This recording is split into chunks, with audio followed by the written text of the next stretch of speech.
orientados a la alimentación complementaria, podemos decir que, como estuvimos diciendo a lo largo de todas las clases, es de fomentar la lactancia materna exclusiva hasta los 6 meses de edad del niño y luego empezar con los alimentos complementarios en esta etapa llamada alimentación complementaria, con el objetivo de acompañar nutricionalmente a la composición química de la leche humana, ¿sí?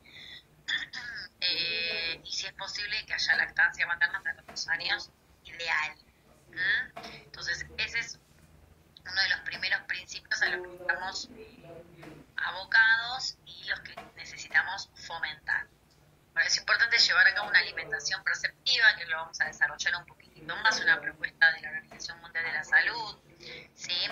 Pero es importante tener en cuenta no solo lo que se come, ¿sí? No solo abocarnos en lo que es el alimento en sí que ese niño o niña va a recibir, sino cómo se come, dónde se come y con quién se come. Entonces es importante tener en cuenta, es como yo les dije esto antes de sentarse en la mesa, observar al niño o la niña cómo come, qué consume, cómo lo manipula, dónde come.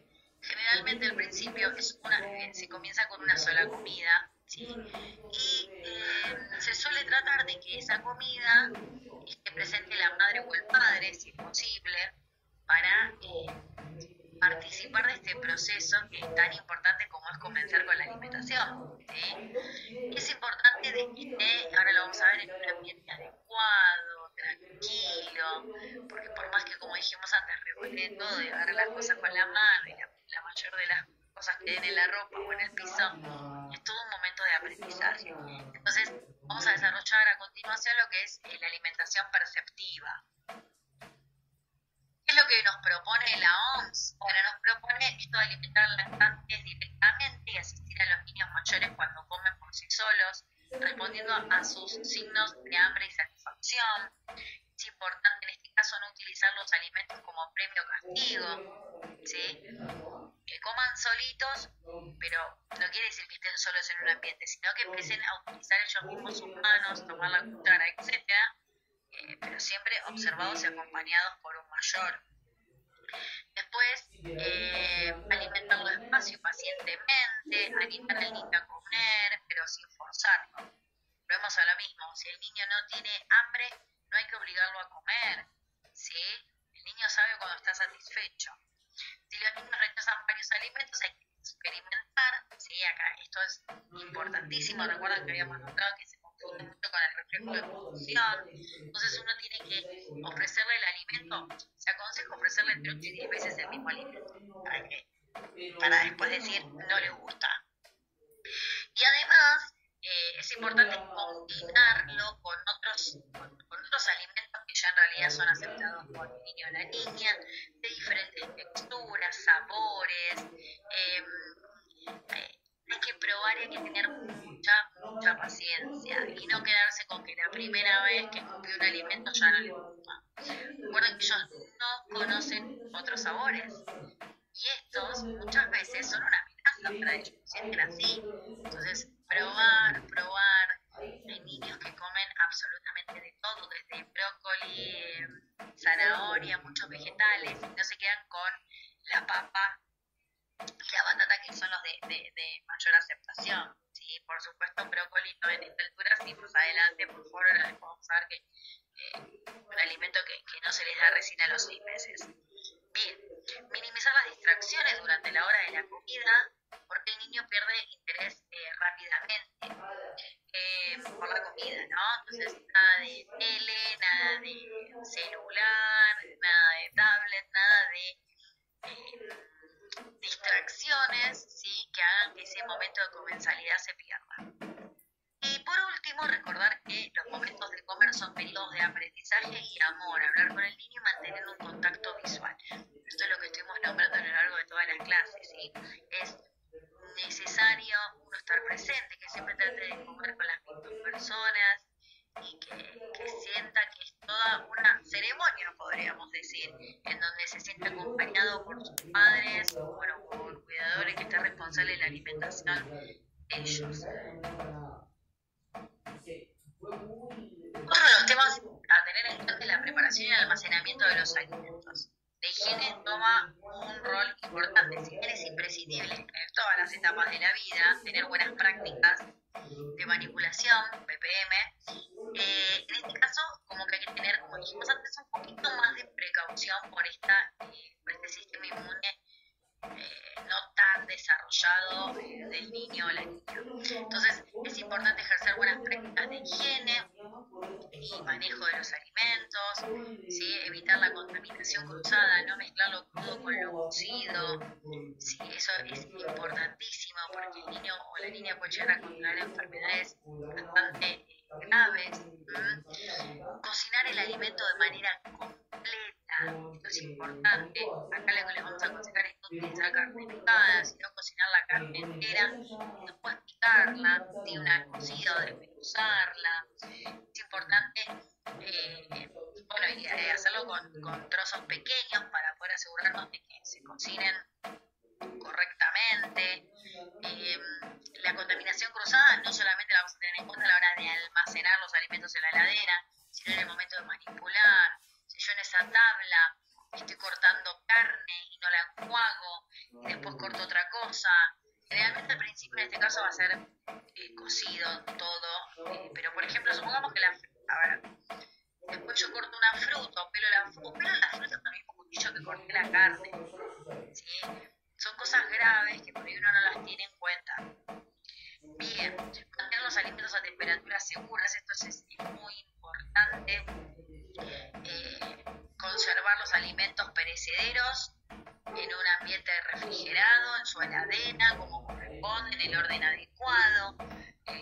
Y por supuesto, los alimentos no perecederos también en temperaturas adecuadas, aunque no son tan estrictos como los alimentos perecederos.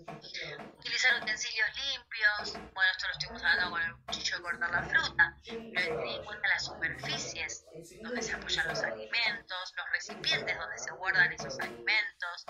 Todo tiene que estar lo más cuidado posible, ¿sí? Como para garantizar de alguna manera que desde nuestro punto de vista estamos haciendo todo lo que está a nuestro alcance para contrarrestar la presencia de algún contaminante en la flora intestinal del niño o la niña, ¿sí? Con respecto a los utensilios, también les quiero aclarar que no son solamente los que usamos para cocinar, sino también los utensilios de cocina, el plato donde colocamos el alimento, la cuchara se cae al piso, que se va a caer 500 millones de veces cuando empieza con la alimentación complementaria. Tomar el trabajo de levantar, lavarla cada vez que esto sucede, o tendré un arsenal de cucharas que no es lo ideal para ir sustituyendo aquella que se le cae. Pero tenemos que tener en cuenta que eso hay que hacerlo. ¿Cuántas veces, díganme si no han visto personas adultas que muchas veces se le cae la mamadera y la tetina la chupan y creen que está limpia, o hacen lo mismo con el chupete? Lo mismo hacen con los utensilios muchas veces. Entonces, eso tenemos que tratar de evitar y llevar a cabo buenas prácticas. El tema también que no está acá, que lo agregaría, que sí lo muestra la imagen, es el lavado de manos. Es muy importante el lavado de manos. Independientemente de esta situación de COVID que estamos atravesando, en donde el lavado de manos tuvo un auge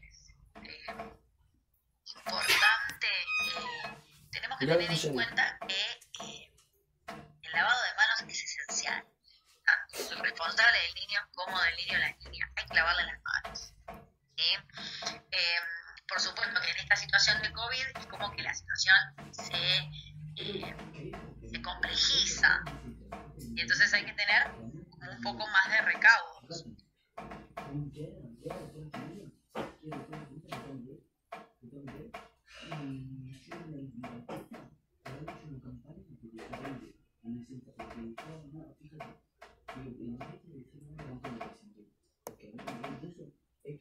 Los hidratos de carbono es el primer macronutriente que vamos a tener en cuenta. Nos va a determinar el sabor, textura y viscosidad de los alimentos.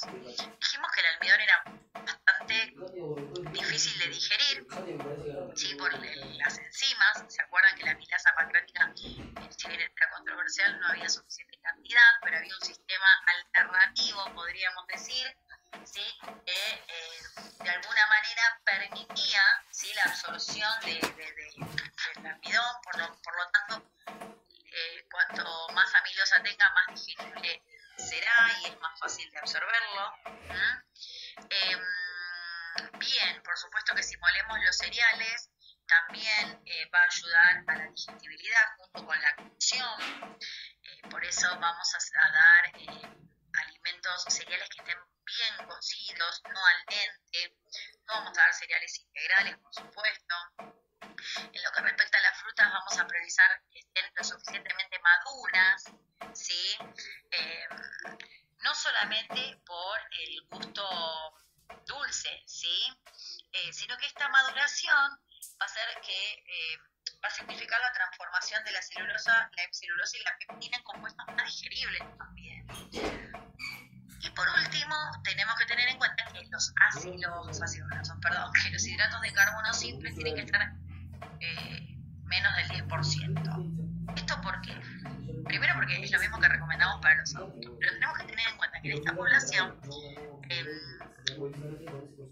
no conocen otros alimentos y ya hay una predilección congénita por las cosas dulces. Entonces, si ya sabemos que le va a gustar más adelante, ¿para qué empezar a incorporarlo ahora? ¿Sí? Y además tienen un alto contenido cariogénico. Han visto familias que le colocan las bebidas colas en la mamadera o en el biberón o las leches a base de soja. Todo eso genera caries en esta población donde recién empiezan con sus dientitos a aparecer los primeros dientitos, ¿sí? Bien, y por supuesto que vamos a recomendar los hidratos de carbono complejos. Entonces acá que tenemos que tener en cuenta, bueno, dentro de las frutas que pueden consumir, manzana, banana, pera, siempre hay que tratar de que sean maduras, por supuesto, sin cascar al principio, después sí, después vamos incorporando otras frutas, ¿por qué no? Tratar de, por ahí, aquellas que pueden llegar a causar alergia, no, pero se pueden empezar a incorporar otras frutas.